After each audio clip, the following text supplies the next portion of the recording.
Have you dropped down or no? Yeah, dropped down over like last 2 or 3 months. Like sort of got like 13, 14 people now. Oh, sweet. Yeah. Because like had Ella left, a couple others.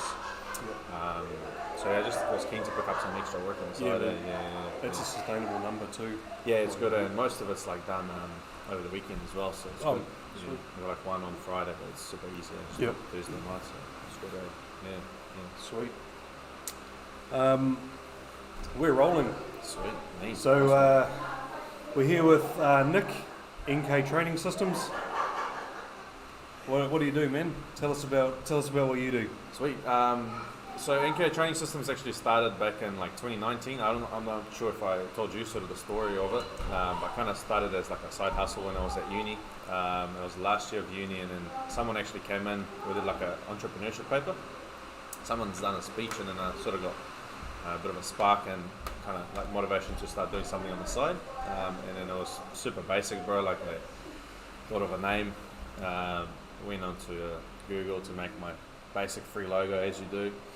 Started off that, and then just kind of had like a couple of close friends that were interested in like coaching and stuff, and just kind of elaborated it since, and was lucky enough to do that full time throughout most of last year. I was still like sort of ramping up from sort of January to March, April, and then after that, like some comps came about, and some people got keen on competing, and obviously had a few lifters here at Ruthless. A couple did another novice comp, and no, it's been pretty cool. Like coaching others, helping them get into strength training, and then sort of lead into powerlifting and competing into that. Yeah. Because you've been competing for a while, and you've competed in lots of different styles of powerlifting, right? Which is going to help us talk about what we're going to talk about soon. Yep. So it's going to be insightful. Yeah, man, 100%. And you actually had a lift to do some pretty good numbers at the last comp, eh? Yeah, it was pretty good. Over clear 400. Yeah. Lightweight female. Yep. So that was Ella. Obviously took out the first spot in women's sleeves. I think squatted 157, benched 75, and deadlifted 172. So I think for a 2.5 total, something like that. Yeah. Did quite well there. So that was pretty cool to see as well. At 400's a nice milestone, man. Yeah, massive. Yeah, huge. That was pretty cool as well. Hopefully, we'll see her back into competing in powerlifting as well, which will be pretty cool as well. So, have a couple other young lifters as well. This guy Jack obviously is doing the March comp as well. I didn't realise how young he was. Yeah, man, he's 21. Because he's huge. I just turned 22, actually. I think. Yeah, it's massive. Because I was doing the comp stuff the other day and saw his birthday. I'm like, Jesus Christ, he's fucking huge. Yeah, massive unit, eh? Yeah, for sure. Yeah, man. Yeah. I think a big future for him, and he kind of knows that as well. So I think as long as he stays consistent, just kind of... You're good. Come say hi if you want. It doesn't overdo it and stuff, and just... Did he come from rugby or what? I'm not sure actually if he played rugby or not. His dad was massive, like always strong as well. Yeah. I'm not sure exactly if his bricklayer. Yeah, probably did some manual labour in his day and age, I'm sure. But yeah, Jack's a massive unit. He's super strong. He listens well, and he's a ton of potential. Yeah. Hey buddy, how are you? Hey, what did you? It's super cool. I'm excited for March.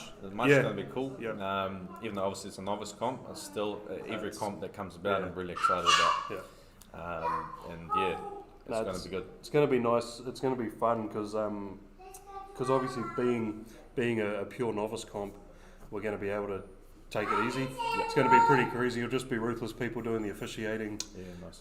It'll be cool, man. It'll be nice. Nice one. Yeah, man. So what we might do is we might get started on those polls I put up the other day.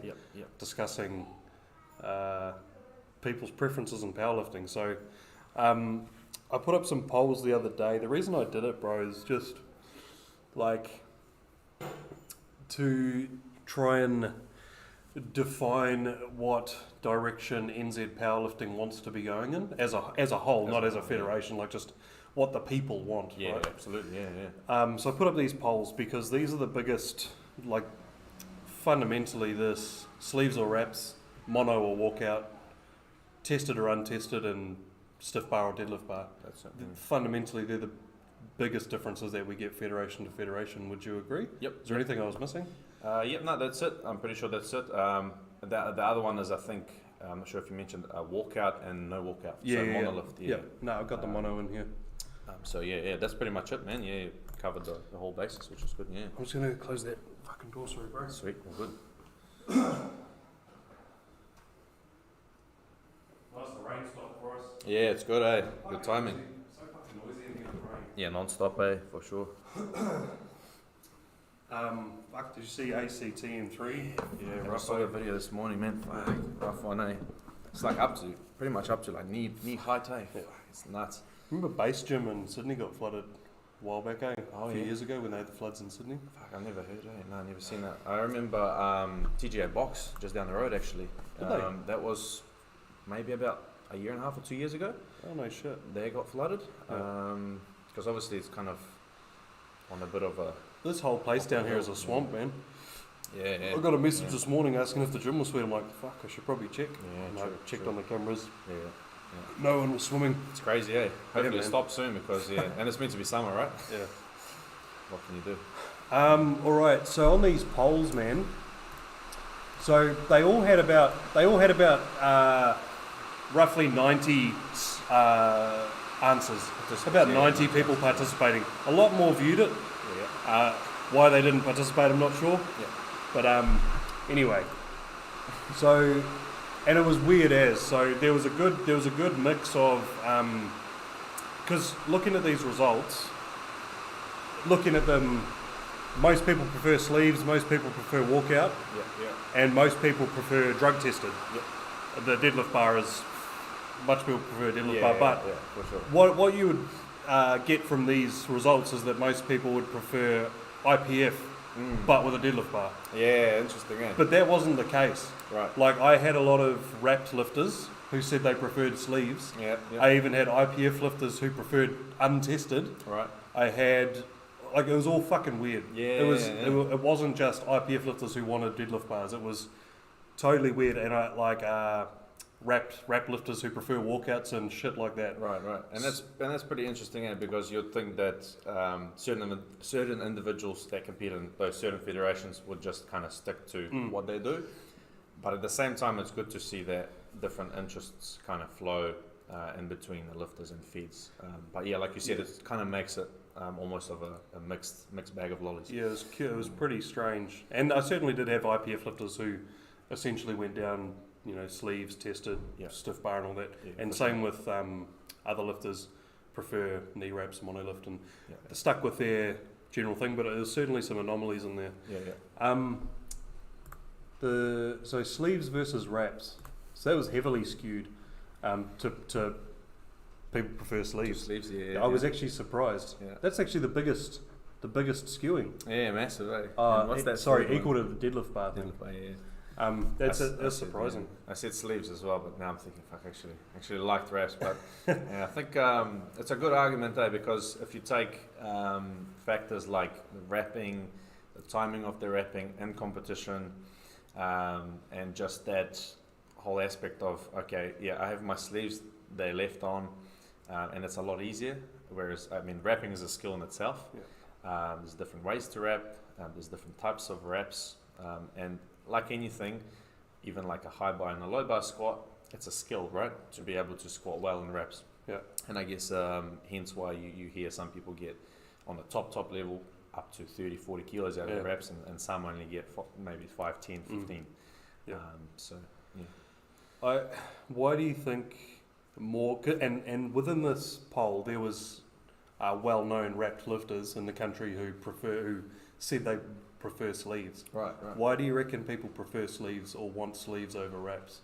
Good question. Yeah, I think Just out of your opinion, we obviously don't know. Yeah, I think as a first base answer that comes to mind is probably like what kind of word would I use for this is I guess like generalization, right? So everyone's in sleeves, okay, they all want sleeves, and say if you have comps that go for overall placing, there is no such thing as say like minus 20 kgs if it's a wrap lifter, maybe something like that. Yeah.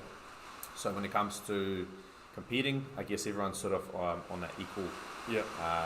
spectrum, I guess, if you like to say so. Yeah. Yeah. It certainly does make things more like even or fair or whatever. I think so. Yeah. Because I mean.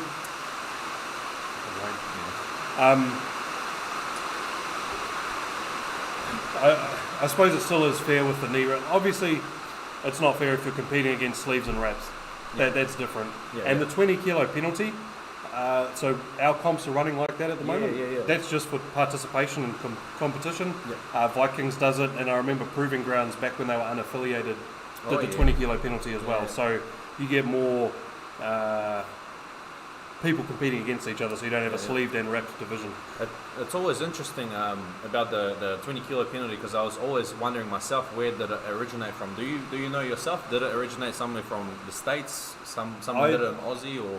I would suggest that within our country, Vikings were the first ones to do it. Right. I don't know. So that's what's the word? Lovingly refer to it as Viking rules. Yeah. Nice. Yeah. It's obviously not like no formula is great, right? Yeah. But it does force competition. I think now, so. Yeah, historically in my comps, I've done sleeved and wrapped divisions, but I've always struggled to get enough wrapped women. Yeah. Which is, and I don't want to run a comp with 3 people. Yeah, absolutely. I don't want participation prizes. I want, even if it's 4 lifters. Yep. Great. Yeah, absolutely. There's a competition there. I agree with that. Yeah. And it's a good point. Yeah, you mentioned that as well, because I think it just creates more opportunities too. So say if you have all sleeves, women's division is filled, but we do need more reps. Someone might see that 3 or 4 months out and like, okay, I might try knee reps. Yeah. And it might be their first comp. True. And they'll actually do quite well. Yep. Oftentimes that's the case. Yeah, no, that's true. Yeah.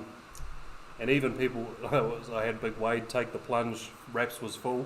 Yeah. He entered the wrap division in the sleeves. That's right. Yeah. Just because that's all I had left. Yeah, I only mentioned that. I only saw that.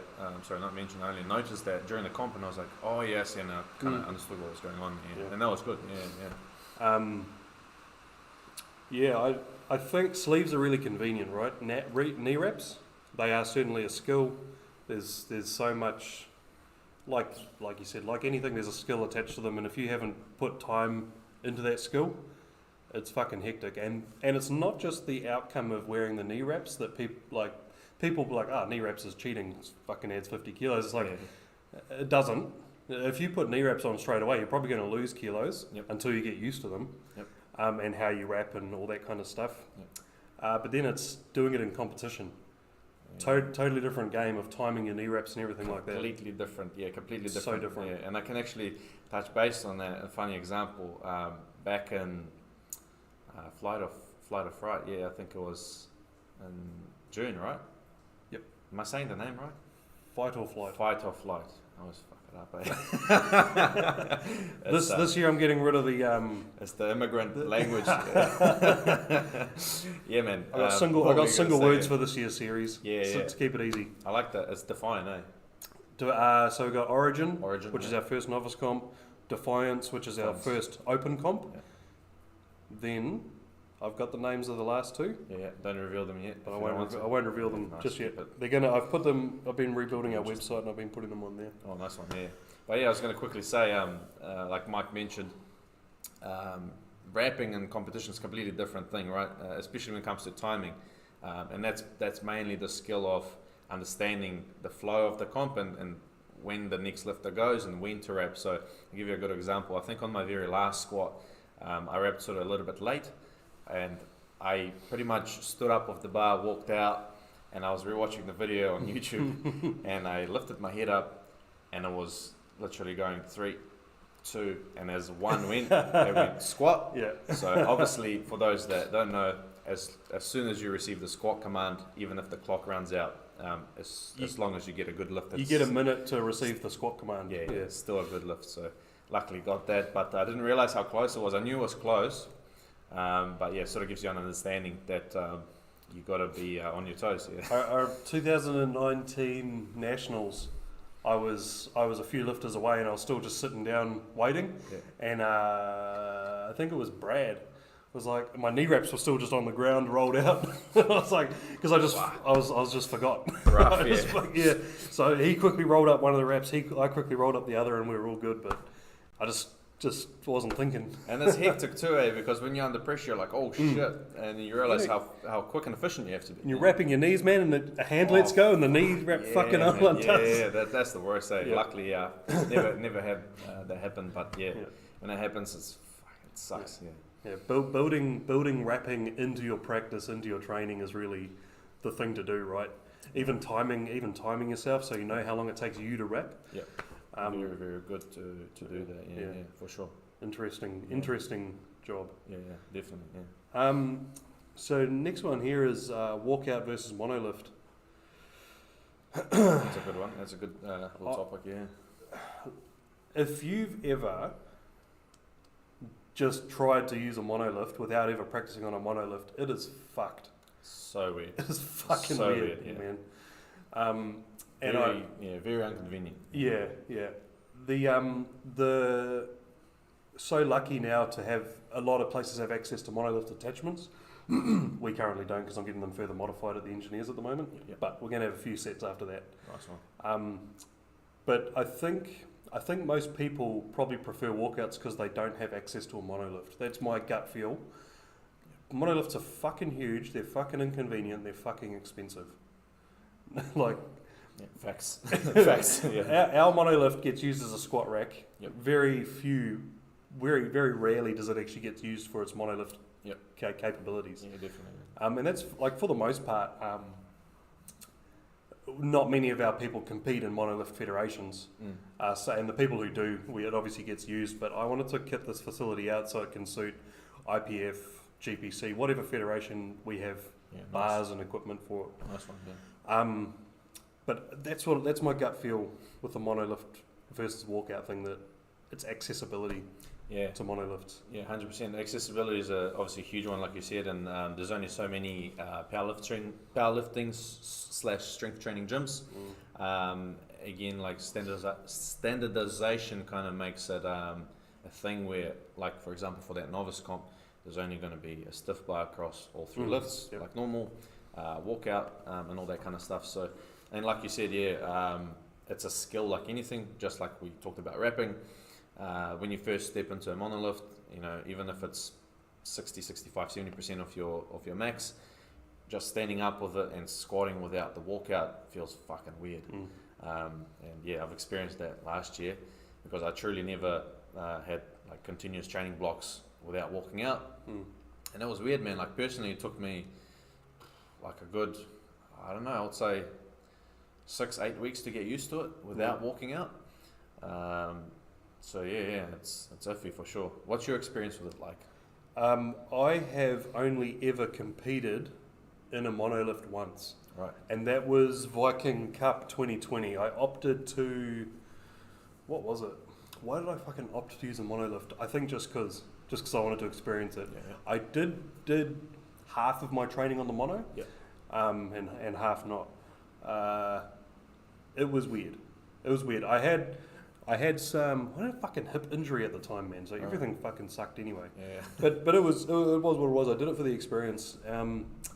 I am training on the monolift again because I'm planning on doing GPC myself this year. Nice. So I'm back in the monolift. I'm back in wraps. Nice. Wrapping slightly difficult. I'm doing a comp soon to get some practice in the monolift and also practice with the whole wrapping procedure in competition. Nice man. Exciting. And to give me I get this fucking nerve problem in my leg with wrapping. I have historically, and that's why I haven't competed much in wraps. So I'm hoping to overcome it. I've started wrapping different. We'll see how it goes. So using this next comp as big time practice for all those wrapping and monolift shit. So I can have a good crack at the end of the year. Yeah, that's always good, It's always really good to do that, because knowing that if you do have that bigger comp later in the year, just takes away that sort of, I don't know, like grey area, I guess. Always practice. Good to do it. Practice, exactly, Nice. So what did you ask? How did we get onto that? My experience with monolift. Your experience with monolift. I've literally only competed on one time. Yeah, same. I believe. Just last year. GPC Nats, What do you prefer?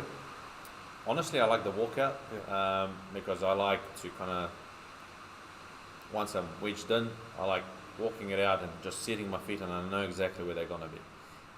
And at the same time, like now that I've said that, it kind of almost sounds automatically like, well, you already know they're in place, right? When you're in the mono, so why don't you just squat more, or why don't you just think it's easier? But it's not often the case, because you might stand up with it, and then when you go to squat down, you're like, oh fuck, it feels weird. Balance is fucked. Yeah, balance is fucked. Yeah. Because when you set up, you push into the rack. Let's say for a walkout, you push into the rack, wedge it down, stand up, walk it out. You adjust yourself back and forward and all that stuff. On the monolift, if you wedge yourself in and forward, you stand up, those arms swing away. Yeah. And then you're like, fuck, there's nothing there anymore. I think from what I've experienced and talking to people, a slightly better way is rather than really hard pushing into the monolift, you do more so try and wedge up into the monolift, so that you're more balanced as it swings away. Because if you're too far into it, and when those arms go, that's fucked. It's fucking weird. That's a good point. But again, it's all practice. And again, monolift attachments, they're a good middle ground, but they're certainly different because they don't have the forward rigidity. You can push into monolift attachments and they swing forward, and you can pull back on them and they swing back. You do have to wedge up into them. Definitely. So even that's different to a monolift, but it's still a better.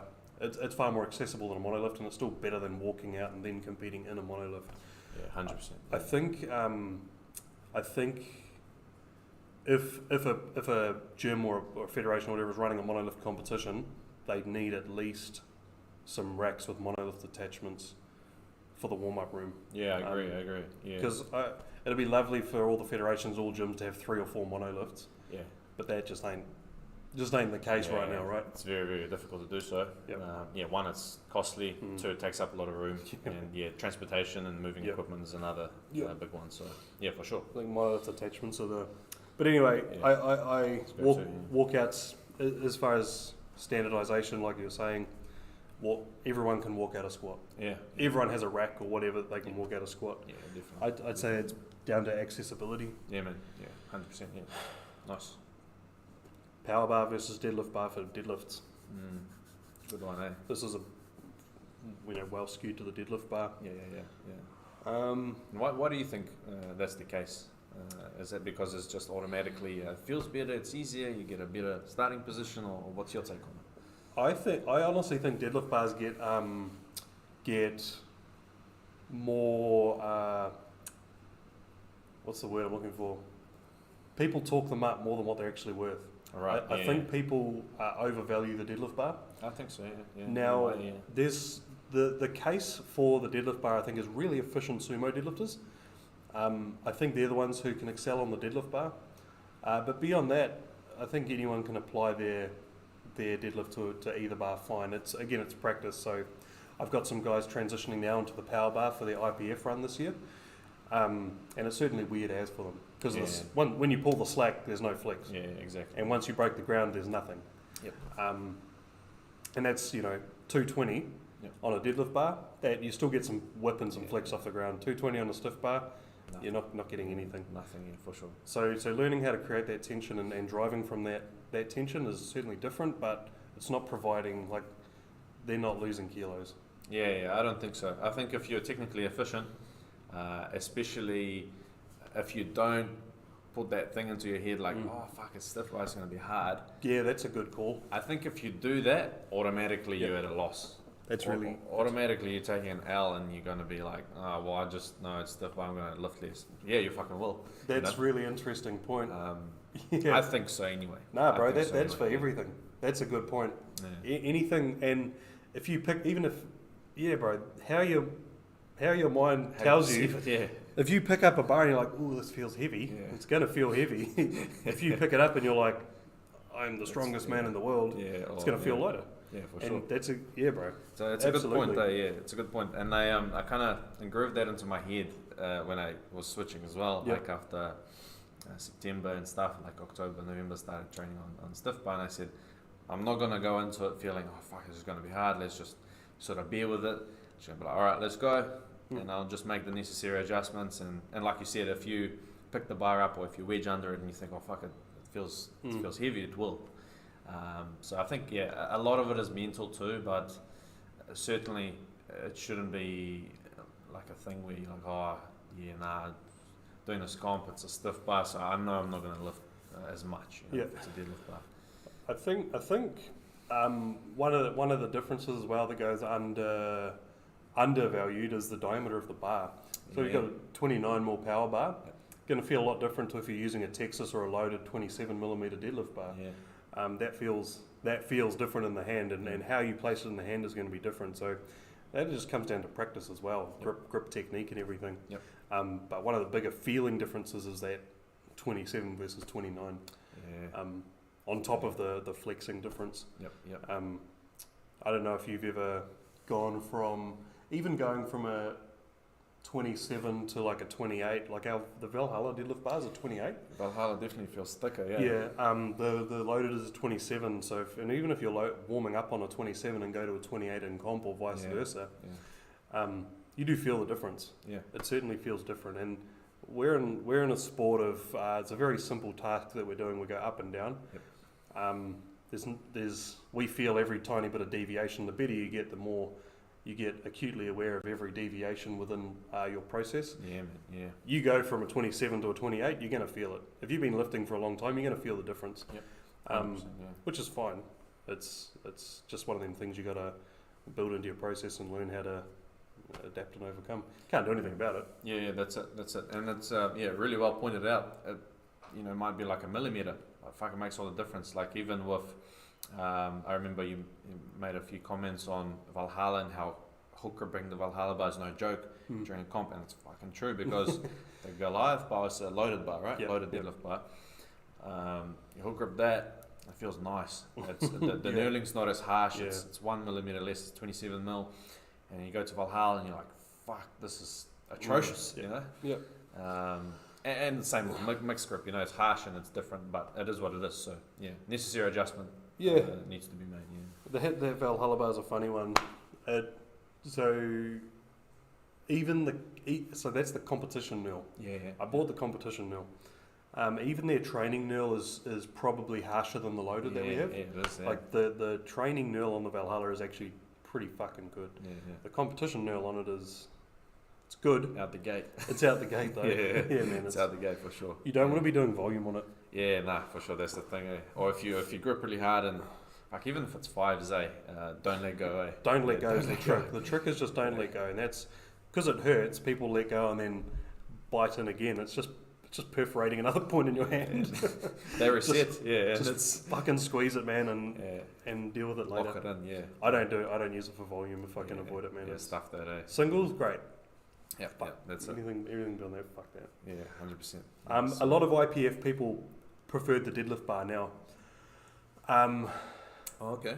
Which was interesting. Again, we never know why anyone prefers anything. It's bluffing. Just the books.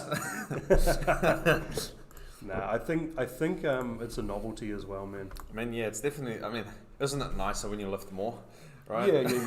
Yeah. So even if it is, a 5 kilo PB or chip on the old PB or whatever, but 5 kilos is great. It's great, for sure. So probably from that perspective, people are, I do like deadlift bar more. I do train on stiff bar because that's what I compete on. So probably that's the case. Maybe I assume so. And again, I suppose if they've had experience on a deadlift bar, they've rolled into that going, deadlift bar is going to be so easy. It's going to add 5 kilos. They got the mental thing about it. And they pull it placebo, right? They yank it and then it pulls them forward, and then they miss their third attempt. Fuck man. I had someone who's a big deadlifter just transitioned back to the deadlift bar from a period on the stiff bar, throwing him around like a motherfucker. If you're not used to catching that whip off the ground, particularly if you're a vicious, if you're an aggressive puller, like if your pull off the ground is like hard and fast. And you're not used to catching that whip, it's going to fucking wobble everything. It's going to pull you out of position, and then you're most likely not going to lock out, or you're going to have a very, very tough time locking out. Another thing I quickly was going to mention is, I lost the train of thought, but something, something to do with the deadlift bar. Let me think about it. It says deadlift bar. You mentioned how, so you switched the lifter to deadlift bar. Fuck, I was really going to say something interesting, but I forgot.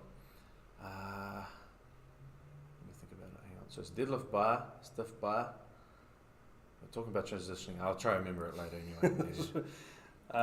Something interesting that I was going to mention. I think slack pull. Yeah, right, slack. So you said if they're an aggressive puller, slack pull, all that kind of stuff. And I was thinking back to stiff bar. So you know, when we train on a deadlift bar, and obviously because it whips more off the ground, you do need to. Would you agree that you do need to pre-tension yourself a little bit more and kind of get into the right position in order so you're not get pulled out of it, right? Yep. So to say, in the rough terms. Yep. Now, transitioning back to the stiff bar, I think for sumo lifters, I'm not sure about conventional, but I think for sumo lifters, you can certainly overdo that because there is no flex in the stiff bar. Yep. And get the same outcome. You get pulled back forward. Is that what you're saying? Yeah, exactly. So I noticed that in my training, so I might almost sit back a little bit too much where my back angle might be, say, like not super upright because my leverage just don't really allow me to look like a fucking Balkan pulling a sumo, you know. But say it's here, and then you get pulled forward back to where almost the shoulders are slightly over the bar. Yeah. Found that it's quite an interesting area there. Yeah, good point. Exactly the same symptom for the opposite reason, right? Exactly, yeah. So it's almost like refining what you did on the deadlift bar and adjusting it to the stiff bar.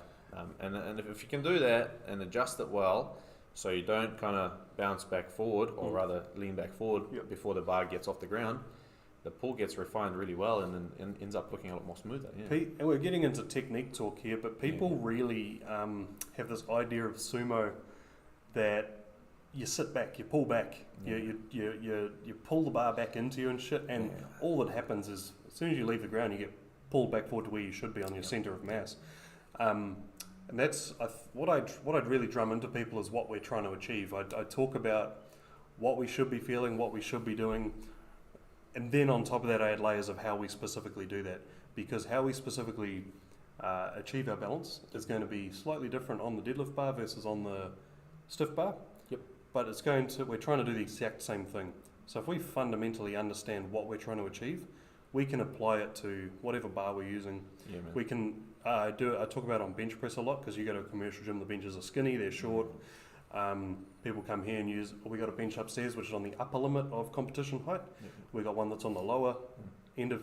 They're all different, but if you understand what you're trying to achieve with your legs, your shoulder position, you can make those micro adjustments to make it suit. 100%. As we talk about what we're doing, not just how we're doing it. What we're trying to achieve with what we're doing. Yeah, nice one. Yeah, is an important way to talk to people. Yeah, that's well said. Yeah, nice. Okay, what have we got next one? Yeah, this was a fucking pretty interesting one, the drug tested one. Oh yeah. So this was the most even, right? Yeah. Drug tested versus untested. Now I don't want to get into the nuance of tested versus fully tested. Whereas fully tested being the IPF, where they have out of competition testing, that's what open powerlifting would refer to as fully tested, versus drug tested, which is say IPL's drug testing, which is like the top 10% get drug tested or whatever in competition. Right. So we're not discussing in versus out of competition testing. We're just talking general drug testing. We imagine it's whatever the fuck you want it to be. Yeah. I don't know how many people in in competition tested federation would be using drugs outside of competition, then stop taking them for competition. Yeah, I would doubt that would happen widely. Yeah, it's a whole different topic, that one, for sure. And it's something that's almost really difficult to gauge. Yeah. I mean, you can't unless you do the out of competition testing, right? So, yeah, exactly. And so for that reason, I'm not banging on about fully tested versus tested. Yeah. This is just, and I obviously I don't know. This was an open poll, and perhaps this is why not everyone participated in all these questions, because they didn't want, because it's visible. Yeah, I can see who was voting. Yeah. Difficult topic too, eh? Yeah, I suppose, because it has legal and moral and ethical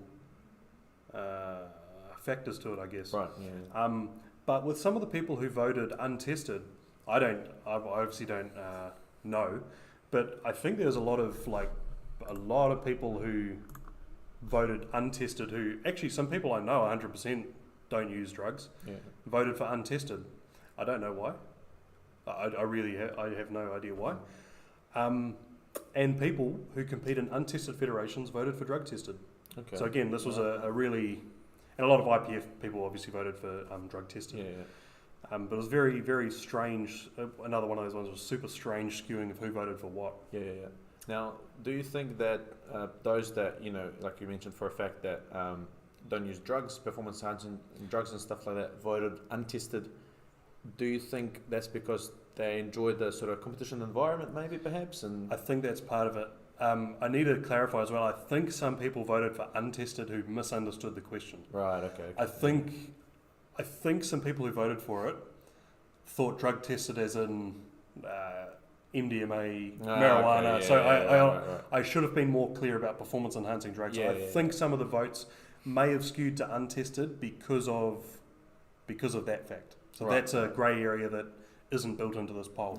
I have a feeling some people misunderstood, but those people who voted for that aren't on drugs, right? So they're Yeah, I get what you mean. Gotcha. But yes, I think so. So there's a decent.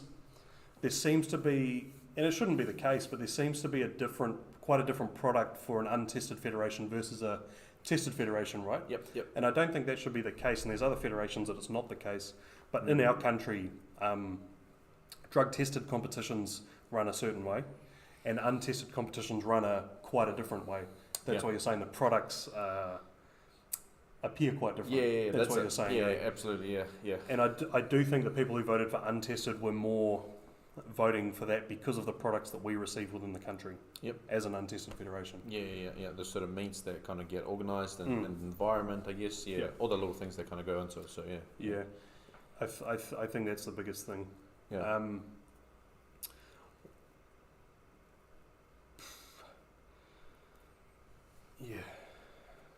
What were you going to say? Were you going to say anything? Or? Yeah, kind of. Go on. No. I think I like most federations have a drug tested and untested division. So a lot do. Now, especially in Aussie, it's massive now there. That's IPL.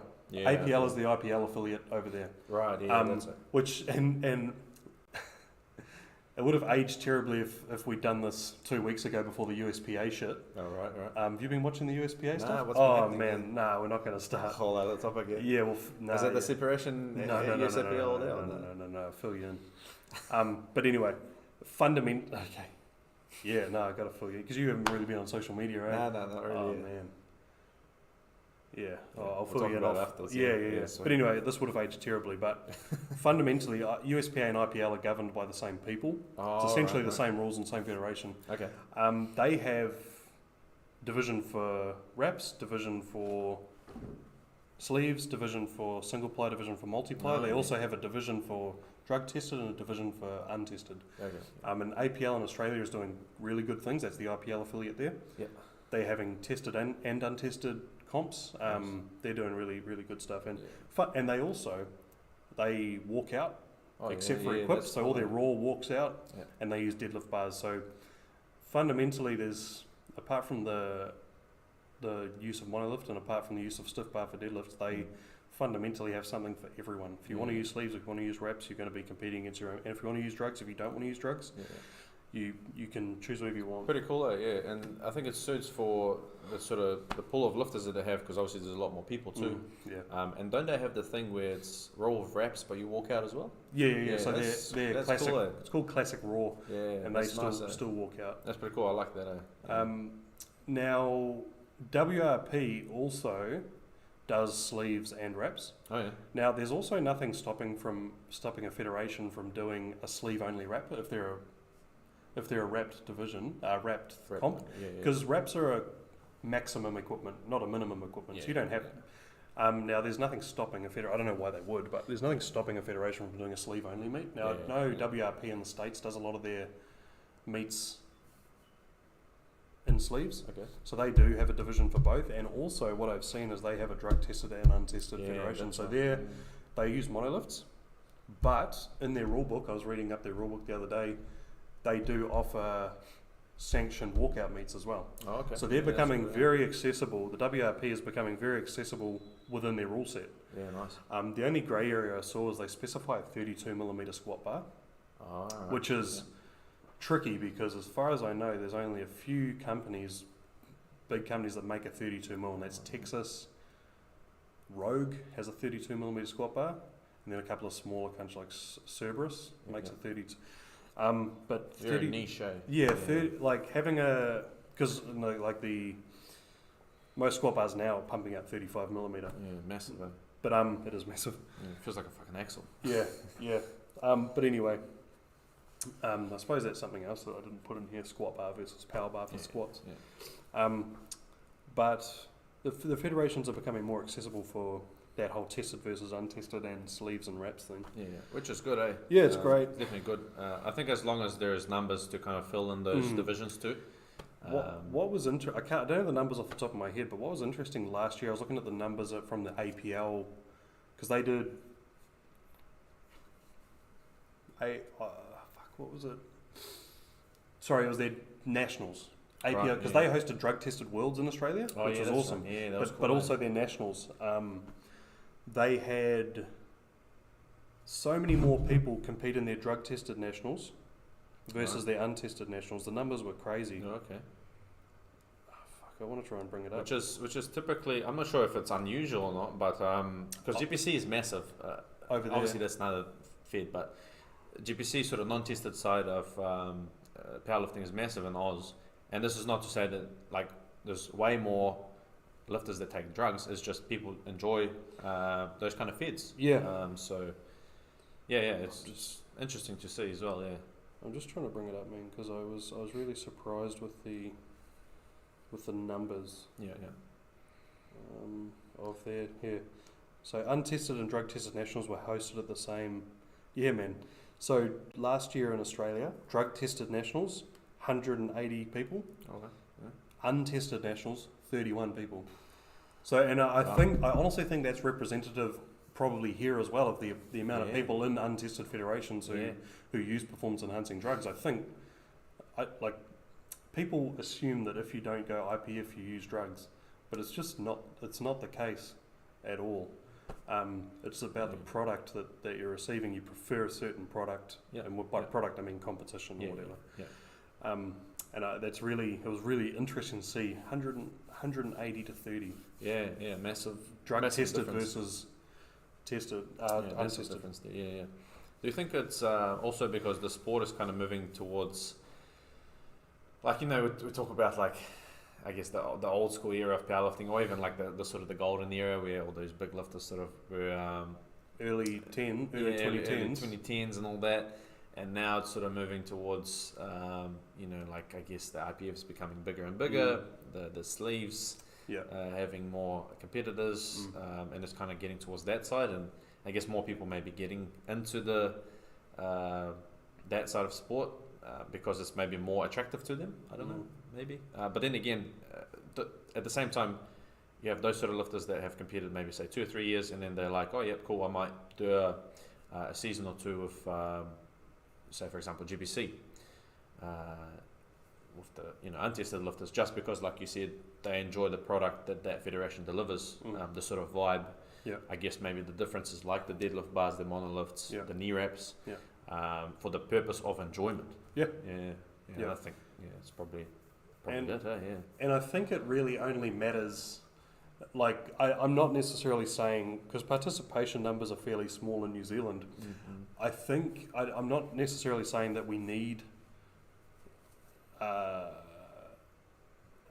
federation outside of IPF to provide a drug-tested thing, but it only matters when an athlete wants to go to international and world events. There's that lack of, because you have to qualify for a drug-tested worlds, you have to qualify at a drug-tested event. And there's not that here. Yeah, true. We, as far as I know, only World Powerlifting and IPF have hosted drug-tested events in the country. So if, GPC doesn't have a tested at all, I don't believe, tested worlds or anything, but WRP IPL, which who knows what's happening with IPL, but Yeah. they have tested and untested worlds, and they're Right, different events. That's right. Yeah. So it only matters when an athlete wants to progress into world level Yep. that it's a bit of a fuck up. Yeah. Yeah. But within the country, I don't think it really matters, to be honest. Yeah. I think the idea of a country's, if you're going down the federation route, and my tone on this has changed in the last month from after talking to someone with a lot better insight than I. The nature of federations worlds. Mm-hmm. So, with the rise of professional meets such as the Ghost, fucking Clash, American Pro, and that, it's like, fuck, who wants what even? Why do Federation Worlds even matter? What's GPC Worlds versus the American Pro? No one's watching GPC Worlds. Everyone, but this person framed it to me really, really well, and it all clicked. So, how many people get to go to the American Pro? I don't know, but it's like, let's say 100 or less, and that's the top 0.5% of whatever. Yeah, for sure. How many people get to go to GPC Worlds, for example? Yeah, lots Like more. 700, Yeah. maybe. Yeah. So those Federation Worlds are extremely accessible, and for someone who's never going to get to a professional level, some people it's not on the cards, but Federation Worlds, that could be something that they could really achieve, and you're still going to be going up against great athletes at Federation Worlds, for example. Now, I don't know what you need, what classification, like, because Federation Worlds usually use a classification total to get there. So let's say a class 1 total under 100 kilos is like 615 or something, 617. Beyond class 1 it goes master, then elite, then international elite. I think a lot of worlds require a class 1 total. Some people might they'd have to work really hard to get to that class 1 total. Some people could do that on their first meet, and they're the people who are going to get to the pro meets, right? But some people could work really hard for years to get to that class 1 total to earn their right to go to worlds, and that's a fantastic achievement. No one can take that from you. And that's where my tone changed on it, because not everyone is capable, unfortunately, to get to that absolute top 1% or top 0.5%. Yeah, really where good you point. get invited to those things, but you earn your way to a world championship, even if you don't win or whatever. You earn your way to be in that top 10 at Federation Worlds or something. Yeah, man. Pretty fucking cool achievement. And another thing this person added was that you're going to come back a different athlete. You've experienced a very high level competition, and those Federation Worlds are pretty damn run pretty damn well. Like a lot of them are in Europe, and obviously they love their powerlifting over there. Massive over there. Great events, you know. Yep. And so that's when my tone changed, and I think the federations really need to support their clientele to get to those Federation Worlds, because that's what the federation is for. It's to progress the lifters into international competition. That's the only service that they provide beyond. That's the only difference. They can. What's the word?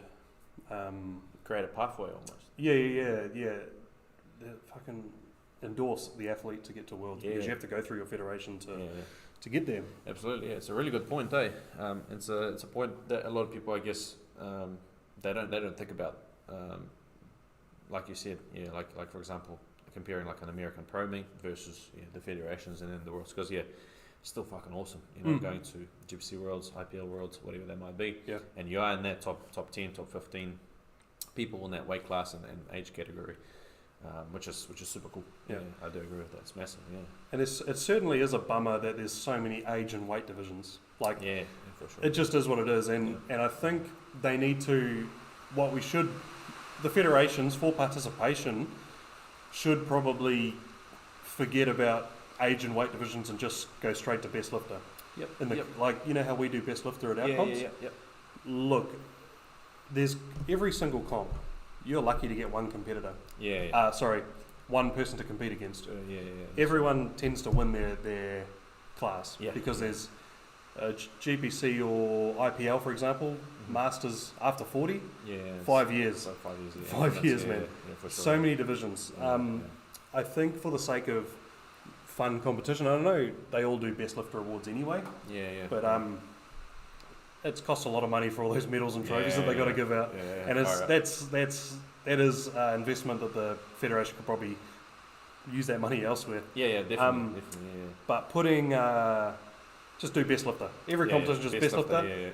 For the idea of getting people to international events. Nice one. And then at world events, you have all your different divisions and stuff like that. That makes sense. Where it's more applicable because there's more people in each sort of weight class. For sure. That's my thoughts. Yeah, I think so too. I agree on that because there's only so many people that we have, as a country as well. So, the sport's definitely growing though. Like, would you think from 2020 to 2021, but especially from last year to this year, from 2021 to 2022, there's been a massive increase in, I think, comps, competitors, and just general interest. I think it's fair to say that, I don't know if you can put a number on it, but I was saying this to someone a couple of months ago. I think, even powerlifting here in Tauranga has probably progressed by 2.5 times more since 2020. How many people are strength training now? How many people are interested? How many people are coming to watch? And it's all feeds towards the sport and kind of back into the sport, which is super cool. I think it's really awesome. It's such a small sport. I've said this before. It's what's good for the goose is good for the gander. And whenever anyone is funneling people into the sport as a at large, as a whole, it's elevating everyone. It's regardless of where people get to, everyone benefits. When I say where everyone gets to, where everyone ends up federation wise or whatever, the awareness of powerlifting is increasing, which helps everyone. Yeah, man. Yeah, 100%. Yeah, really cool. Which is positive. Yeah, man. Sweet. Was that all from the poll side of things? I think so, yeah. That went on for 50 minutes. Yeah, nice one. No, it's good. Yeah, elaborated on quite a lot there. Yeah, and I think the end there is the where we rounding that all out. It's hard to make sense of it, but accessibility is increasing.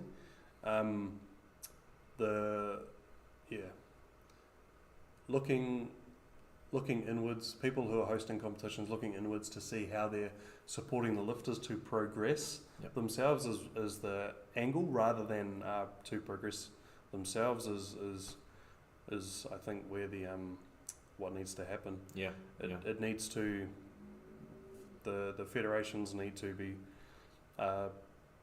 knowing what the people want, and then creating a funnel to the direction that they need, or the funnel being to worlds or whatever, having a logical calendar that facilitates the normal progression, just like the NZPF does. Regionals, North Islands, which is the second qualifier if you miss out, then nationals, then you have your worlds are kind of weird, but that usually qualify for Worlds the year before, or can qualify for Worlds the year before. And then they have a later, for people who don't get to nationals, they usually have a later competition in the regions.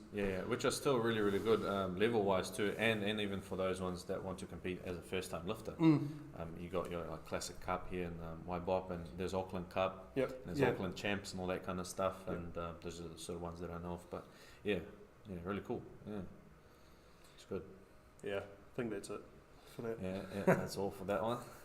Should we move on to some of those topics that we're sort of yarning about? To tap into. Right. Do you have anything to start off? Nah, man. I'm gonna skip the first everything that was everything that was suggested to me. Why is that? Because it's nasty. This one is a good one. I mean, it's pretty basic, this one, but powerlifting in commercial gyms. And what's your take on it? I guess as a coach, but also as a gym owner. Just that whole topic. I guess we can start with, and then we can sort of elaborate. Being a powerlifter in a commercial gym. I guess being a powerlifter in a commercial gym. That's why I opened this fucking place, because it wasn't working. Exactly. It's fucking didn't fucking work. Yeah. We need more people here. We need more powerlifters. Yeah, for sure. That's it. What I did, bro, is I was going to a couple of different gyms and they weren't working out, and one of them I got in trouble for deadlifting. Yeah. That ties into another topic that I was going to mention. You go, yeah. And anyway, I ordered some equipment online, and then I saw a unit come up for lease, and then I increased my order, and then all of a sudden I had this fucking place, and that's how it started. Mean, bro. So that's mean. Powerlifting commercial gyms are just a pathway to opening your own fucking gym. Yeah, that's or it. doing it in your garage. Yeah, fuck yeah. Because it fucking sucks. So is that the sort of story, like you That's literally the origination story of Ruthless. Yeah. You bump up the order, and then had a fucking building with some. You come and saw it when we first opened. Yeah. The bench was right here. The bench was right here in the spot. And, nothing like what it's like now. Nothing what it's like. Yeah, nothing what it's like currently. Yeah, which is crazy. Yeah, because it's so cool to see this gym evolve and what it's like now versus the 2019. When in 2019 was it open?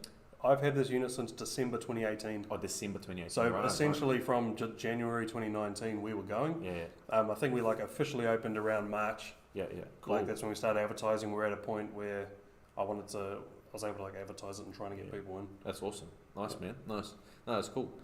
Something that I was going to mention that you said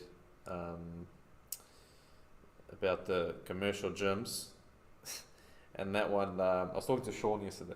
And he goes, the difference between dropping weights. Big Sean or? Yeah, Big Sean. Yeah. Difference between dropping weights and lowering them down fast in commercial gyms. Yeah, right. And you know, like people's take on, oh fuck, like, or they might not say that. They might be like, hey, can you not like drop the weights? And they're not actually dropping them. Like they're just lowering the weight fast. Yeah. Say someone's doing 200 kilos or 220 kilos for reps. Yeah. It's like, well, fuck, you try drop. You try to lower it slow. You know, I'm not doing negative CL slow eccentrics or whatever.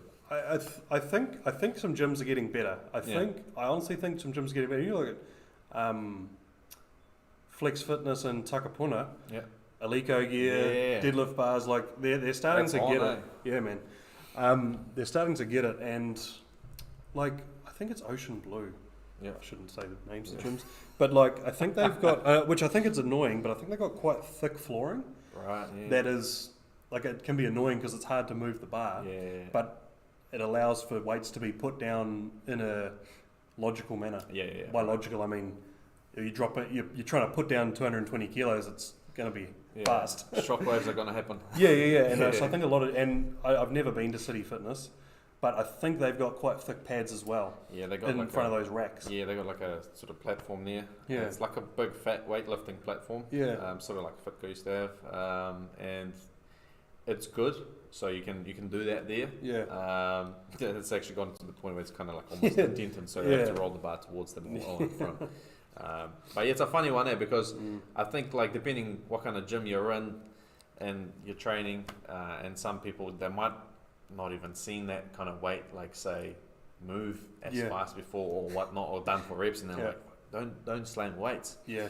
But I think they might not understand that it's just the process of reps. And commercial gyms are fucking weird, man.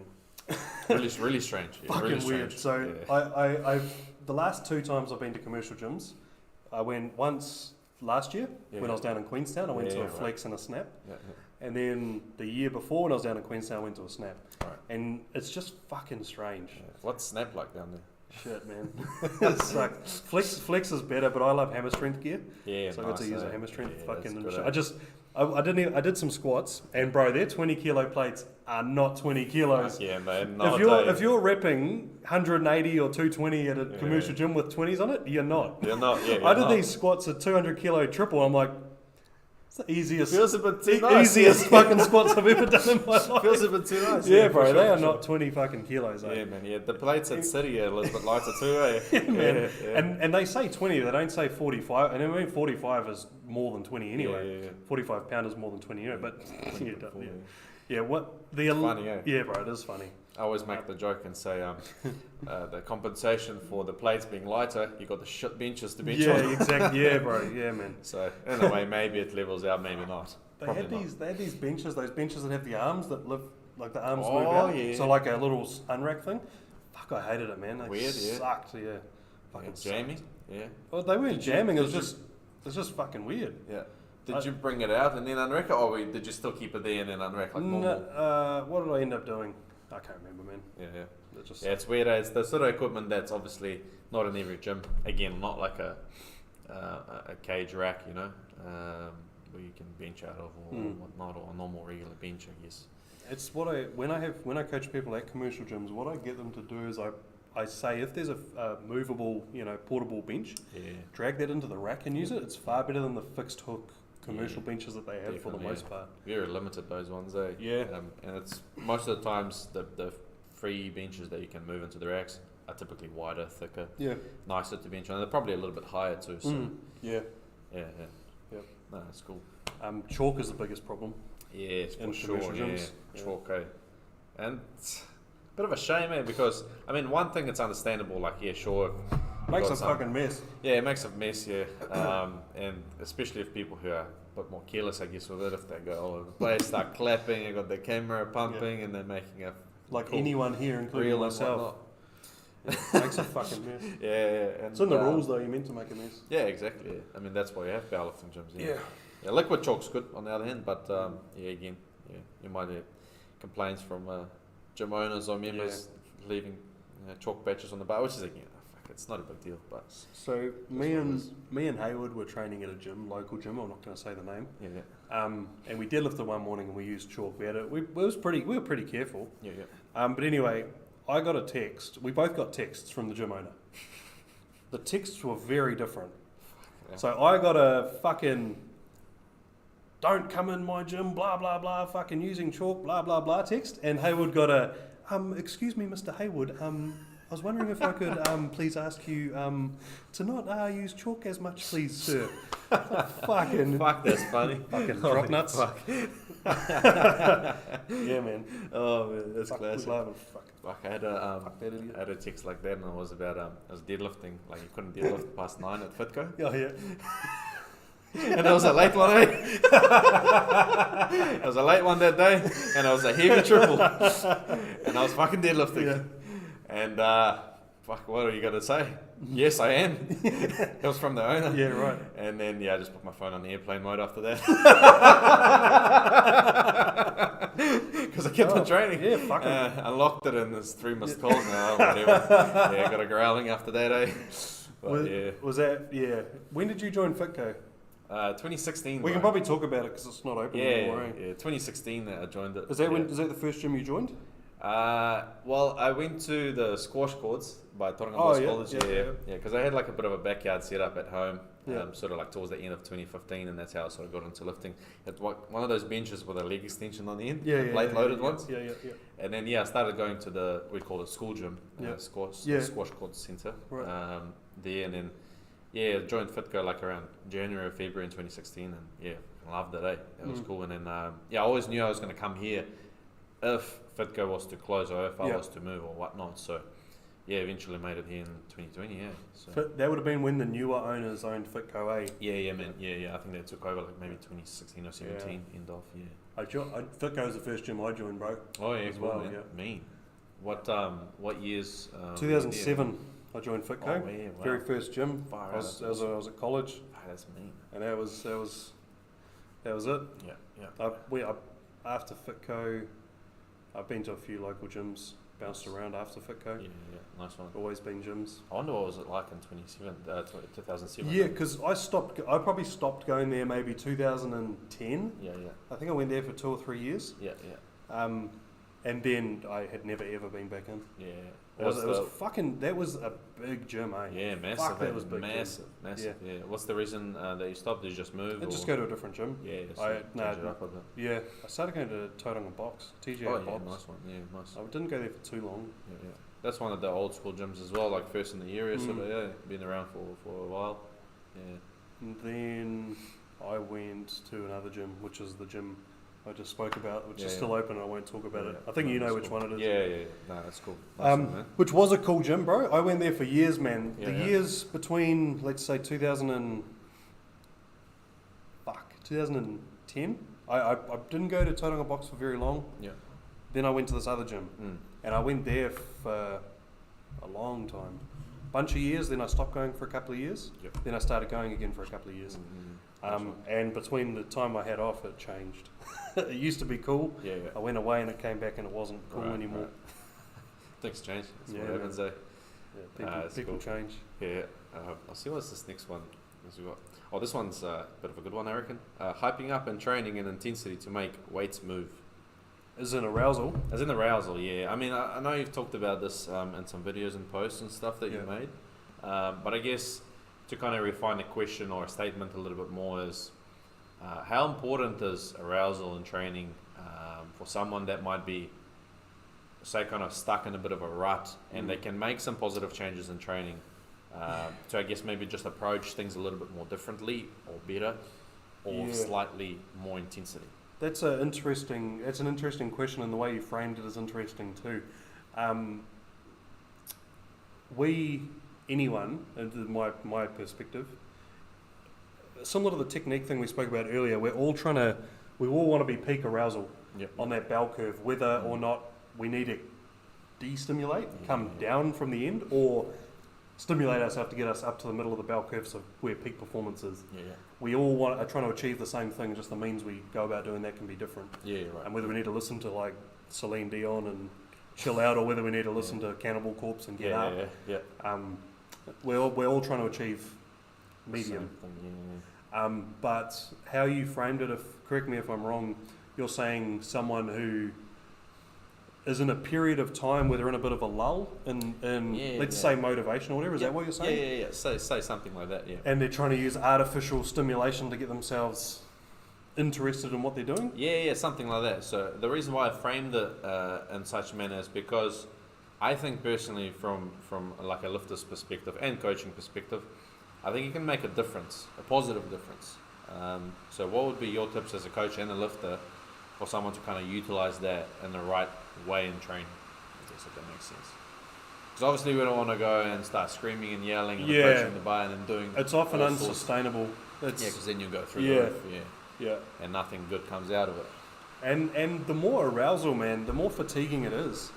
Yeah. The more like if you're getting absolutely fucking pumped for every set, the amount of work you can do is actually going to be quite significantly limited, because after that top set and you're just fucking ammonia, screaming, slapping, like the next set's going to be hard to get there again. It's going to feel a lot heavier. If you find your sweet spot, you can get more volume done and it's going to be less fatiguing in general.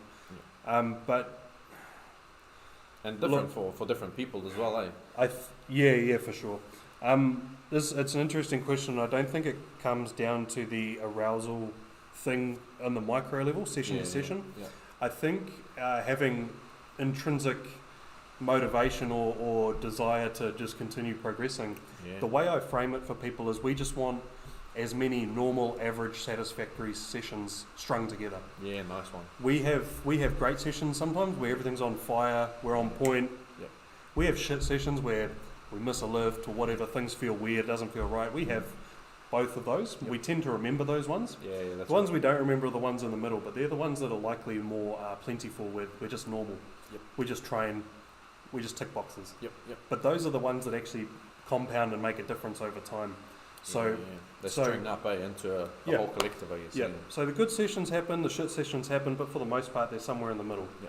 And if we can just do as many normal sessions, just tick the boxes, get it done, on to the next one. That putting less emphasis on, not less emphasis on it, but just accepting that normal, average, and often is good.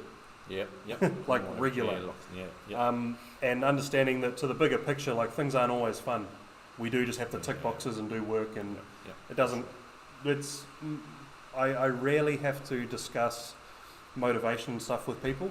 I discuss goals and how the things we're doing is getting us towards the goals. But I rarely need to assist people with getting in and doing the work. That's what we do. It's ultimately up to them. I can't make anyone do anything. If they don't want to do it, it's up to them. For sure. And when I say do it, like obviously if they don't want to do Bulgarian split squats or whatever, I may discuss with them other options or why we're doing them. But it's not that. It's like them just actually getting in and doing it. I don't have to discuss that too much, because I do try and frame my coaching around how what we're doing at the moment, although it's boring and it's not exciting, how it is working towards the exciting time, which is in competition. Yeah. It all sort of leads towards the end goal. Yeah.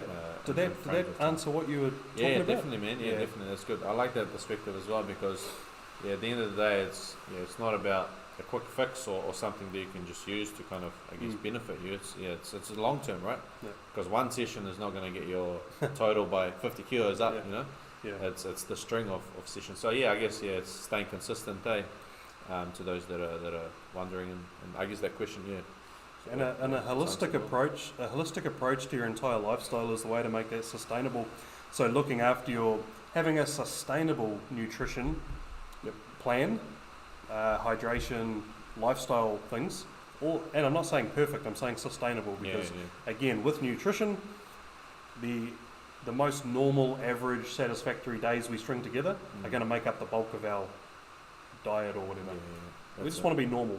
Everything just wants to be as normal as possible, then we get less fluctuation, it's more predictable. Nice. We have a fantastic nutrition day, that's great. We have a shit nutrition day, it's a drop in the bucket. Every day's a drop in the bucket. The bucket's generally going to get filled with average, normal days. That's it. And that's like having that approach to everything you do, doing the best you can with what you got every single day. If you can confidently say you're doing your best with what you've got for the day, you can't do better than that. Yeah, absolutely. Yeah, nice. And being honest with yourself when you don't do your best. Cool. Accept it and move on. Sweet. That's my general approach. Awesome. Yeah, good stuff. Mean. Sweet. We should probably cut it there, I reckon, bro. Unless you got anything good. Should we finish off with an embarrassing gym story? Do you have one? Yeah, I got heaps, man. Yeah. I got fucking heaps. Start us off. My very first competition, I put chalk on my legs instead of talcum powder. Oh yeah, I think I've heard that one. I think I probably told you. Yeah. Fuck, this one that haunts me from Fitco, eh? Oh yeah. I have a Fitco one as well. Because when you start at a gym, and I've been in gyms for so long now, I forget. But when you're new at a gym, it's awkward and uncomfortable because you feel like a bit of a cunt. Like just for being because anyway. And when I was there, I was like, bro, when I started at Fitco, I was like 40 kilo or something. I was like 13 or 14. I was like real small. But anyway, there was big cunts there. I don't know what the fuck they were lifting because I didn't know, but they were fucking big cunts. A lot of bodybuilders were there at the time. I don't know what it was like at the end, but oh, fucking hell. You know, it's just, I don't want to talk about it. I was sitting on this fucking machine, man. Like, let's say the leg curl over there. Someone was sitting there. I was sitting here on some machine, and someone was over on that chair or whatever. Oh, fuck, man. That person waved. I already know. Yeah, bro. Oh, I can fucking pick. That person waved. I happened to be looking in that direction. I waved back.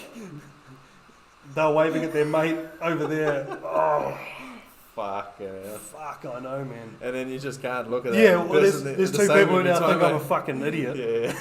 Fuck it. Yeah, those ones suck. That one just. Those ones suck. I go to sleep every night remembering that. It's when you don't know though, eh? It's when you don't know that someone's behind you. Oh man, that's why I never wave at anyone anymore, even if they wave at me. I think it's because of that. Bro, I'm that kind of person that will do that too. I'll be like, and then it's literally when it happens to you like that, then you stop all the interactions. No more waving. No more. I don't interact anymore.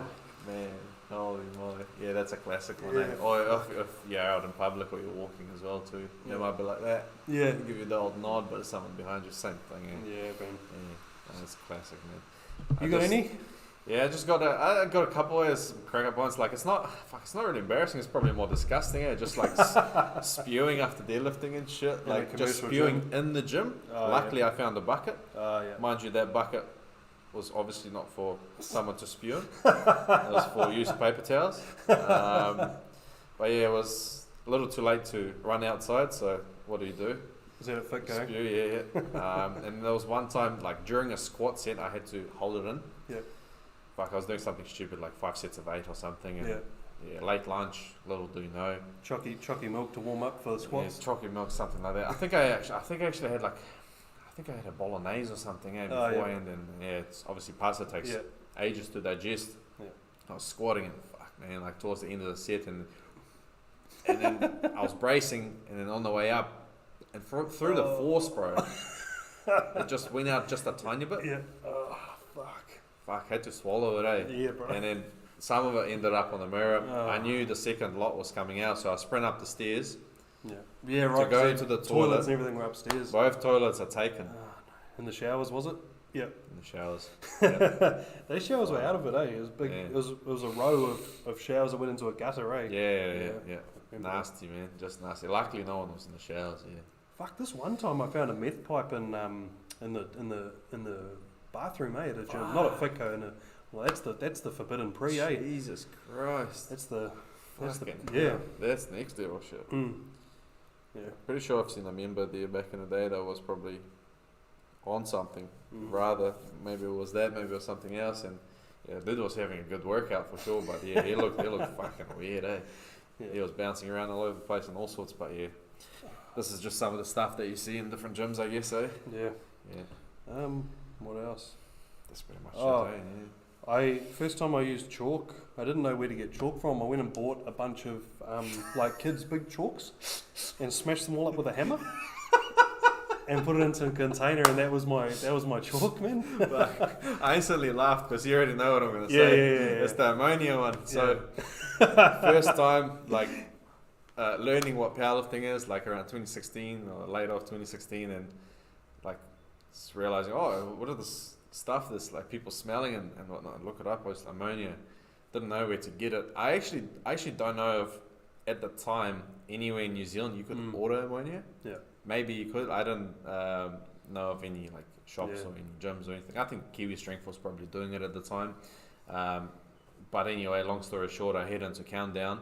I researched what it is. It's ammonium nitrate. I head into Countdown, and there was a bottle of about this size, and it was next to like methylated spirits and everything. So I opened this bottle in the shop, like break the seal, and then I was like, oh fuck yeah, that must be it. So take that one because I already opened it. I was bringing it to the gym, man. I was using it. I wasn't bringing it every single day. I wasn't bringing it every single day religiously. I think I was on deadlift day. Yeah. And because I knew people in Fitco like pretty well and stuff, and actually later, a couple of years later, I ended up working there and stuff. But anyway, sort of formed like a relationship with them, and I think I ended up leaving it like behind the cupboard or something afterwards. Anyway, every time I would go in, leave my bag there, go set up for my deadlift, I'd go into this cupboard, grab my bottle, and some people were like, "What the fuck is this dude up to?" And just put it back and make sure I don't spill it. I think one time I might have even spilt it in my gym bag, but fucking hell. It's funny, eh? Funny the shit that you do that you look back into and you just laugh, eh? And anyway, then later on I ended up ordering some proper ammonia in a little bottle, but that's the story, Fucking funny. Yeah, man. I was probably about 17, 18, eh? Yeah. Classic, man. Have you ever had to ditch in a commercial gym a bench press? Tipping the weights or rolling it down your body? I've rolled it a few times, oftentimes, like, I was lucky enough where I was doing like AMRAP sets and stuff, and I was lucky enough to just kind of catch the momentum. And then as I was pressing up, I just sort of like rocked forward and just dumped it in front of me. Which is, it was lucky that didn't skim my knees, and I just dropped it in. And you have to do the shame, the deadlift shame, when you deadlift it and then yank it up to the bench. But I had to dump. I remember in a commercial gym I had to dump. Fucking left the collars off. Tip it off me. It happens. Fucking idiot. Yeah. I think everybody probably has a story like that, eh? Cool, man. That's us. Nice. Good chat. Alright, thanks for that, bro. It was good. Sweet, man. Thank you. It was good. Hopefully the viewers get something out of that one as well. Yeah. That'd be good. I'll leave it running for another minute or two because it fucking cuts off short. Yeah, nice, sweet. Bro. You training today? Nah, off today. I'll be deadlifting and squatting tomorrow. Yeah. What about you, bro?